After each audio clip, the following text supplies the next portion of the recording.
Thank you, Chairwoman. Good morning. As we commemorate National Police Week, let us honor our brave men and women in blue who steadfastly dedicate their lives to serving and protecting our communities. This week is a solemn reminder that our peace and security are often maintained at great personal risk to these brave individuals. Last week, I was proud to join my colleagues, including Chairwoman Stefanik, at the National Law Enforcement Officers Memorial, where I placed a wreath by the names of Sergeant Edward O'Grady and Police Officer Waverly Brown, who lost their lives protecting Rockland County during the Brinks robbery in 1981. We will never forget their sacrifice. House Republicans this week will honor our brave men and women by passing a number of bills, including H.R. 2494, the Police Act. This legislation will maintain the dignity and safety of all our officers by providing serious consequences to those who harm them. Under the Act, non-citizens found guilty of assaulting a police officer would be eligible for deportation. We have seen in New York in particular a rapid rise in crime. And I've talked about this for a very long time, unfortunately, with policies that have been enacted at the state and city level, which have jeopardized public safety, put our law enforcement officers at risk, and created a crisis between the disastrous cashless bail law, the non-enforcement of petty crimes, parole for unrepentant cop killers and child rapists, the disbandment of the anti-crime unit, which primary responsibility is getting illegal guns off the streets.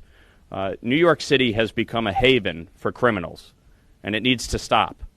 And it is why we have strongly supported here in the Republican conference the men and women in blue, and will continue to do so at every level to try and stem the tide of crime and keep our streets safe for our residents.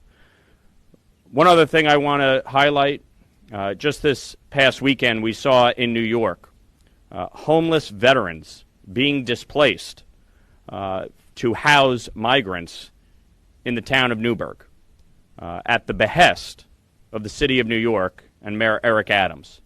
Their failed sanctuary city policies have created a migrant and humanitarian crisis, and the failure of the Biden administration to secure our southern border has created a calamity across our country. Over 60,000 migrants have been taken into New York City since last year. New York City is busting at the seams. They cannot handle it. And so Mayor Adams is doing the very thing he decried that southern governors were doing by shifting migrants up to New York City.